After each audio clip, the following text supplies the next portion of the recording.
హిందూ బంధువులందరికీ జై శ్రీరామ్. సనాతన గౌరవం మహాకుంభమేళ.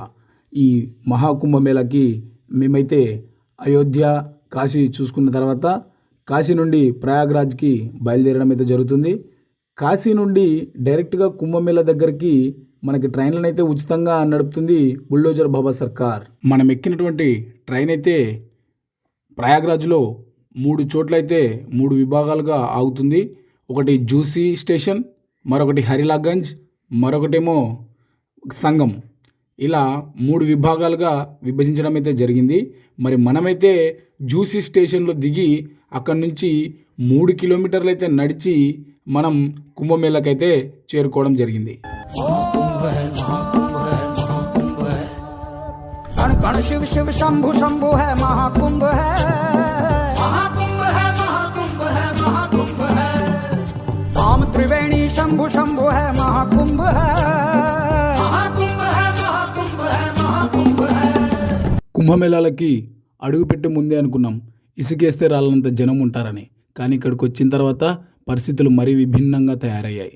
మనిషికి మధ్య గాలి కూడా వెళ్ళలేనంత స్పేస్ లేనటువంటి పరిస్థితినైతే మేము చూస్తూ ఉన్నాం కుంభమేళాలో.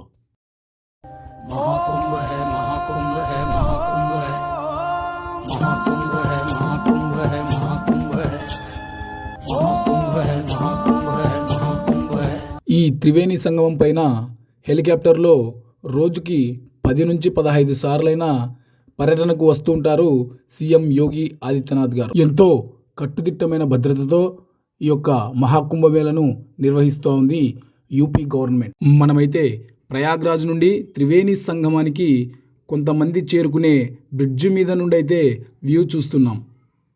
కనుచూపు మేరలో కొన్ని వేల ఎకరాలలో సాధు సంతులకు, అఖాడాలకు వేసినటువంటి శిబిరాలనైతే మనం చూస్తున్నాం. ఇక్కడ దాదాపుగా 1,60,000 టెంట్లు, 2,200 లగ్జరీ టెంట్లు, 218 హోటళ్ళు, 204 గెస్ట్ హౌస్లు, 90 ధర్మశాలలు అయితే ఉత్తరప్రదేశ్ ప్రభుత్వం నిర్మించడం జరిగింది. शिव शिव शंभु शंभु है महाकुंभ है, महाकुंभ है, महाकुंभ है, महाकुंभ है। राम त्रिवेणी शंभु शंभु है महाकुंभ है, महाकुंभ है, महाकुंभ है, महाकुंभ है। महाकुंभ है, महाकुंभ है, महाकुंभ है, महाकुंभ है, महाकुंभ है, महाकुंभ है, महाकुंभ है। कण कण शिव शिव शंभु शंभु है महाकुंभ है। సెక్టార్ 20 మీదుగా మనం సంగంకి చేరుకునే మార్గంలో రోడ్డుకి ఇరువైపులా ఇలా నాగసాధువులు దర్శనమిస్తారు. అంతేకాదు దగ్గరికి వెళ్ళి ఆశీర్వచనాలు కూడా తీసుకోవచ్చు. संत अखाड़े साधु जोगी और तपस्वी एक साथ सब लगा रहे संगम में डुबकी। बाबा जोगी बांट रहे तन मन को शुद्धि, एक जगह आ बैठी है भक्ति और शक्ति। कण कण शिव शिव शंभु शंभु है, शंभु शंभु है, शंभु शंभु है। राम त्रिवेणी शंभु शंभु है, शंभु शंभु है। సంగం ప్రాంతంలో త్రిశూల్ ద్వార్కి, స్వస్తిక్ ద్వార్కి ఒక చౌరస్తా లాంటిది ఇది. ఇక్కడ నుండే పోలీసులు సాధారణ భక్తులను ఒక దారి గుండా, సాధు సంతులను ఒక దారి గుండా మరియు నాగసాధువులను ఒక దారి గుండా త్రివేణి సంగమానికి పంపుతారు. మనం ఇక్కడ చూడొచ్చు నాగసాధువులు స్నానమాచరించడానికి వెళ్తున్నటువంటి దృశ్యాన్ని.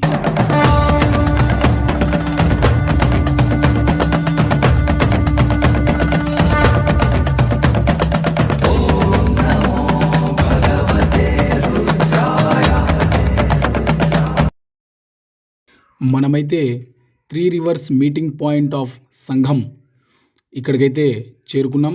అదే త్రిశూల్ ఘాట్ ద్వార్. ఇక్కడికి చేరుకునే లోపే మనకు దాదాపుగా చీకటి పడిపోయింది. తెల్లవారితే మౌని అమావాస్య. రాత్రి 2 గంటల ప్రాంతంలో త్రివేణి సంగమం 5 డిగ్రీల ఎముకలు కొరికే చలిలోనే మనం నిద్రపోకుండా పడుకోవాల్సి వచ్చింది. బహుశా ఎముకలు కొరికే చలి అంటే ఇదేనేమో. మన బాడీలోని పార్ట్లే ఐసు ముక్కల్లా తయారవుతున్నటువంటి చలి ఇది. స్నానానికి సమయం ఆసన్నమైన వేళ. ఓం నమో గంగాయై విశ్వరూపిణి నారాయణీ నమో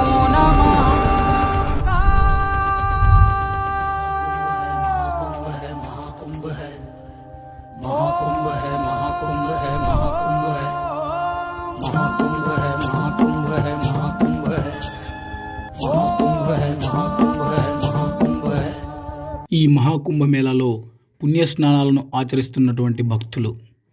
ఈ కుంభమేళ 144 సంవత్సరాలకు ఒకసారి వస్తుందా అంటే అవును, నిజమే. ఇదే కాదు, నెక్స్ట్ 12 సంవత్సరాలకు రాబోయే కుంభమేళా కూడా 144 సంవత్సరాలకు ఒకసారే వస్తుంది. అర్థం కాలేదా? అయితే బాగా వినండి. ఈ కుంభమేళాకి ఏర్పడినటువంటి గ్రహాల స్థితిగతులు, ఈ కాంబినేషన్ ఏదైతే ఉందో మళ్ళీ 144 సంవత్సరాలకే ఏర్పడుతుంది. ఇది తిరిగి రిపీట్ కాదు. ఇలా నెక్స్ట్ వచ్చే కుంభమేళాకి కూడా అంతే. అయితే ప్రయోగరాజులో వచ్చేటువంటి కుంభమేళానే ఎందుకు విశిష్టమైనది అంటే ఇక్కడ 3 నదుల సంగమం.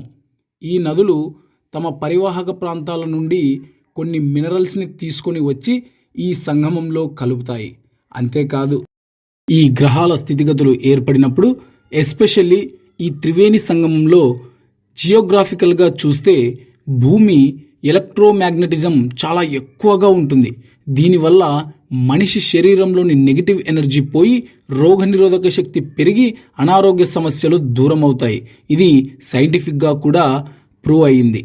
అంతేకాదండోయ్, ఈ కాంగ్రెస్ హయాంలో కొంతమంది సూడో సెక్యులర్ వాదులు కేవలం సాధు సంతులు, పీఠాధిపతులు, మఠాధిపతులు, నాగ సాధువులు మాత్రమే ముందుగా ఎందుకు స్నానం ఆచరించాలి, మేం మాత్రం మనుషులం కాదా అని చెప్పని కోర్టులో ఒక పిటిషన్ కూడా వేయడం జరిగింది.